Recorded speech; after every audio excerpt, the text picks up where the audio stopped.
Hello everyone and welcome to episode 160 of this Let's Play series of Star Trek Online. My name is Winters and you are very welcome. So, before we get stuck into the guts of this episode, we're going to do a couple of house cleaning things. So first of all, we have some dilithium to refine. I think I talked about it already, we've cracked the 1 million mark. So that's pretty cool. Specializations. We have a number of specialization points that we can assign. I have built these specialization points up through duty officer missions, admiralty missions, and story missions for featured episodes. So we've got 18 of them. We're going to spend 15 of them now. So let's start getting rid of those. And we are coming quite close, actually, to completing all of the specialization trees, which is pretty cool. I'm really looking forward to getting all of them finished on this character. It's been a long time coming. Alright, 5 more.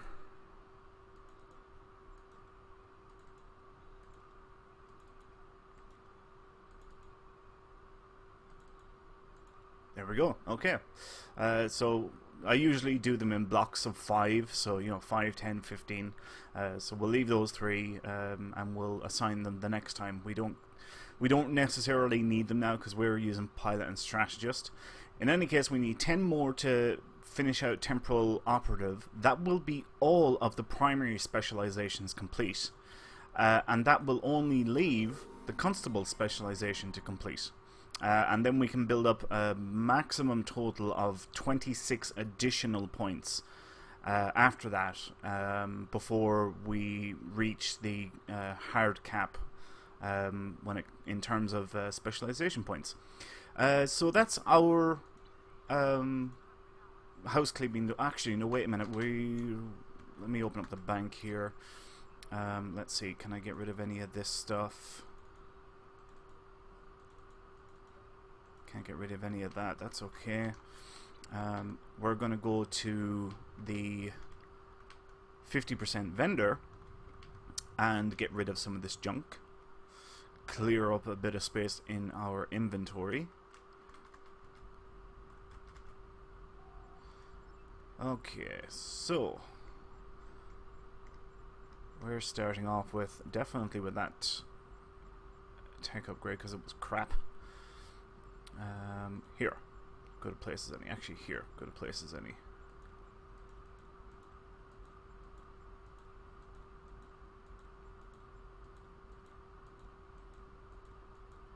Build up a little bit more EC, clean out our inventory at the same time.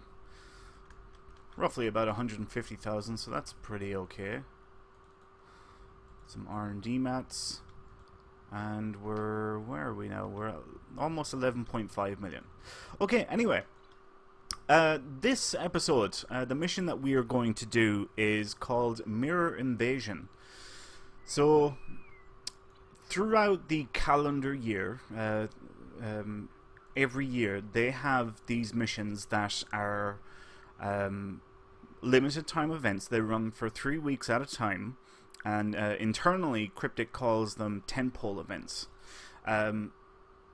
They are basically designed to sort of keep the community going in between major season releases. So let's say a new season comes out, and a couple of weeks to a month or so after that is released, usually a month or so actually, now that I think about it, they will come out with one of these Tentpole events. There are a number of different ones. There is the Mirror Universe Invasion, which we're going to do right now. There is the Crystalline Catastrophe event. There is the Breach event, and I'm trying to think. Yeah, that's it. They're the main ones that they have, and each of them, when they're run, lasts for 3 weeks. 21 days is how long they run for, and basically what you have to do is once every 20 hours play that mission or that queue, and you will get a special mission reward item like this here. For the Mirror Universe Invasion, you get the multi-dimensional transporter device, and you have to collect a grand total of 14 of them, and you can unlock across the entire account. See here, the rewards that you get are 50,000 dilithium ore, alright, 500 fleet marks, 250 marks of your choice, can be absolutely any type of mark that is available in the game at that moment, and then you get a special item, and they range from space ground weapons to admiralty cards or duty officers. It just depends. As I said, it can be absolutely anything. And when you unlock these items, or when you complete the project after putting in 14 of the, in this case, the multi-dimensional transporter devices, you can claim this item on all of your characters across the entire account. So, how do we play this mission? Well, just like any other mission, or PvE queue, yeah, PvE queue specifically, not story missions. It's a 5-man queue, and what you have to do is you have to fight off the mirror invasion troops or ships that are coming through, what would you call them, trans-dimensional rifts, and you have to protect this station. This is the station you have to protect. So what you need to do is fight off the mirror universe ships, close the rifts, and you need to upgrade this station. The higher you upgrade the station, the better its defenses become. You can see here the defensive level. We're currently at tier 1, and it goes all the way up to tier 5. Now the question then becomes, how do you upgrade the defense level of the station? In the 3 corners of this map, there are 4 satellites, I suppose you would call them. This is one of them here, and all you have to do is fly up to it and interact with it. And you can see here, initiate power transfer, and as you do that, a beam will shoot across and will go over to the station like it is there, and you can see the bar progressing here. It starts to build up, and the more of these satellites that are transferring power, the quicker this bar progresses. Now, ideally, you are meant to have, ideally, you are meant to have a tactical, an engineer, and a science in this mission with you. Science captains can close these rifts a lot quicker than engineers or tactical captains can. Engineer captains can activate the power transfer a hell of a lot quicker than tactical captains can, or science captains can. And in theory, tactical captains can kill or destroy enemy ships quicker than engineer or science. But that's the theory of the mission. I know it doesn't work that way in practice. I have seen some people doing much better in a non-faction or career-specific ship. Now, what I do want to point out is this isn't locked to the careers, it's actually locked to the starships. So let's take, for example, you're a tactical captain in a science ship. You will be able to close the rifts quicker. Alright, so it doesn't matter that you're a tactical captain, it's actually the ship that you fly. That's the way it's actually meant to work. Rather than the career, it's actually the ships that dictate which one you can do quicker. Really, you never know who you're going to get, that will be able to go with you in missions. So what I like to do is I like to pick a corner and basically just defend that area myself, and handle all rifts within that area, and also to activate the satellites to speed up the progress of the station. That's basically how I like to do it. So as you can see here now, I'm battling the Mirror Universe ships as they're coming through the rifts, and I'm slowly but surely going through each of the rifts and closing them down. if I was in an engineer ship, I'd be able to... Actually, it's a pity that I'm not in an engineer or science ship, because I could have shown you how much quicker it is to either activate the satellites or to close the rifts. But unfortunately I'm not, so there's nothing I can really do about that. Anyway, we're continuing to close here. We've got 17 rifts closed already, so that's pretty good. I should point out that the better you do, like, you know, the more rifts you close, and the higher you get the defensive level of the starbase, as well as maintaining the health of the starbase, you will get rewarded better for better progress in the queue. So for example, we can see here, mark bonus, starbase health 10 out of 10, meaning 100%. If the starbase drops down to 50%, it will be 5 of 10. And hopefully we can keep it up to 100%. It doesn't always work.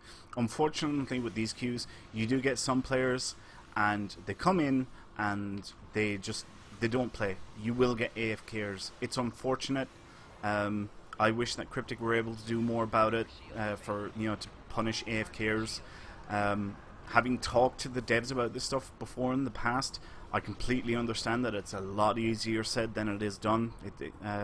I've gone into queues and I've got false positives where I was marked as AFK when in fact I wasn't, and it's due to the type of mechanic that they were using to identify AFK players. There are ways that you can get a false positive.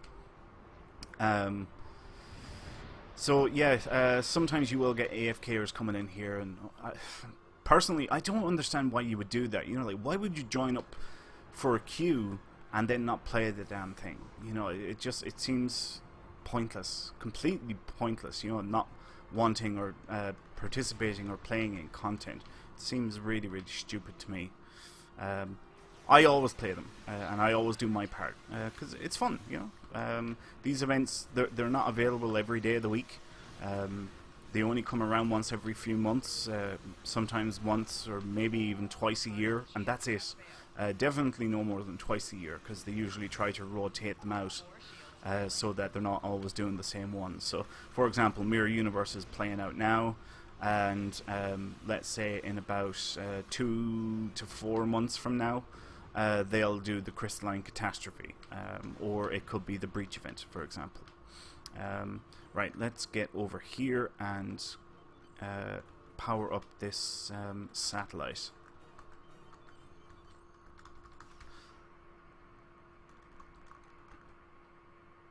Station structural integrity has fallen to 80%. There we go, so the station's health is dropping. So that means that we need to start doing some better killing.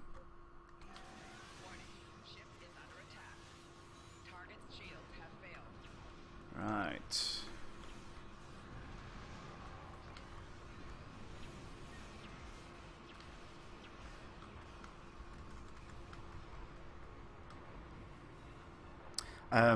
So yeah, there is a number of different ways of doing this mission. Like I said, you can have your different class of ships, science ships, tactical ships, and engineer ships, and you can rotate around. So whoever throws out high DPS, their job is to keep the the map clear and just destroy enemies. Like, look over here, there is a crap ton of enemies over here now at the minute. While whoever's in an engineer focus ship would focus on increasing the level of the station by activating the satellites, and whoever is in a science-based ship would focus on closing rifts and the portals. For me, I do it all, and I just try to do my part, because I can close rifts just as well as anybody else. Granted, I can't do it as quick as somebody who is in a science ship, but I can help out and you know, destroy ships, and while I'm there, like just now, look, we just killed a crap ton of enemies. Do my part and close one of the rifts. Why not? I've cleared the area. There's nothing more coming through, so I may as well play my part in it. Damn fighters.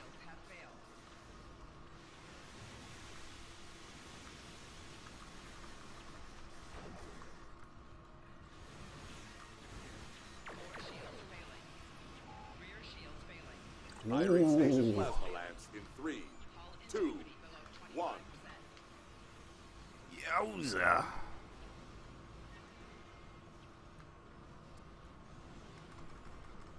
Alright, I either need to die or I need to heal up quite a bit. Let us... Ah, right, okay. So you're basically doing that for whatever, 10 or 15 minutes. You close as many as you possibly can. You can see here we closed 36. We managed to maintain the health down to 10%. It's unfortunate. It's not the end of the world. Nobody really cares. Anyway, at this stage, excuse me, Temporal or Dreadnought comes through a rift, which is this one here. There's always a cutscene. I just escaped the cutscene, and basically it goes back into a rift and it comes out somewhere else. So you see here a rift at 2 o'clock. The Dreadnought is coming through a rift at 2 o'clock. So if you look at the map, you have 12, 2, 4, 6, 8, 10, 12. Okay, that's the clock. And what you have to do is just clear the area of the ships that are there at that point in the clock, and then close the rift for that location as well. When all the rifts are closed, then you focus fire on the Dreadnought. My god, I don't know how many times I have seen it where somebody starts firing on the Dreadnought the second that it appears in front of them. And that is not the right way to do this queue. Because if you focus on the Dreadnought and you bring it down to X%, I can't remember exactly how much, let's just say for argument's sake, 70%, it will escape through one of the portals that have not been closed. And you're left standing there with your dick in your hand. And yeah, you can't do anything until it comes back again. So your primary focus at this stage is actually closing portals. It's not even killing the ships. Like, see what I'm doing now? I'm letting that guy grab all the aggro while I close the portal. And we have just closed all the portals there now, so now at this stage we can focus fire on the Dreadnought and kill it. And that's the end of the mission, really. Once the Dreadnought's dead, that's it, mission complete. What I will say about this mission is always play it on normal. It is not worth the extra hassle playing it in advanced. It will be much harder. You will do not nearly as good as you would if you were on normal difficulty, and you will actually end up with less marks. Just stick to doing it on normal. There is no point. You get nothing extra for doing this particular mission or queue on the advanced level. Just stick to normal and you'll be fine. Right, so let's back out of here. Obviously you get the normal rewards as well, dilithium, expertise, and as you just seen there, I had a choice of any type of fleet marks out of all 12 or 11, whatever, I think it's 12. You can pick any type of mark from the current list of available marks that are available, including fleet marks. That's where I got the 12th one from. So these tentpole events can be very, very good if you're still working on your reputation, and there's a particular reputation that you haven't got all your marks for yet. So it can be very useful for things like that. Right, just to go through the process, I am going to show you here Mirror Universe Invasion. When you have 14, this will automatically put in the 14 for you, and then you just click OK, and that's it. That's all you have to do. If you go to store and account reclaim, or is it weekend event? Oh wait, no, I know where it is. Sorry, my bad. Go to the lithium store and reclaim. This is where all the items appear. So there's the current thing, the Mirror Universe Phaser Dual Pistols. That's the current one, I think. And this is how you can get the stuff on your alt characters. Because once you do this once on a character, it unlocks on the account. Actually, wait, no, that was this is an energy torpedo. That's right. So once I get this, it will appear in here under reclaim. Phaser dual pistols. Yeah, it'll appear there under that. Anyway, yeah, that's all for this episode, folks. Thanks a million for watching. I hope you all enjoyed it. If you did enjoy this episode, please leave a like. That would help me out enormously. If you have any questions or comments, feel free to leave them below. The more interaction I can get on these videos, it will help the videos and indeed the entire channel to get noticed and appear in YouTube and Google searches and such.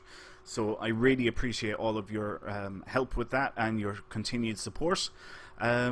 My name is Winters, and I will see you next time. So until then, take care.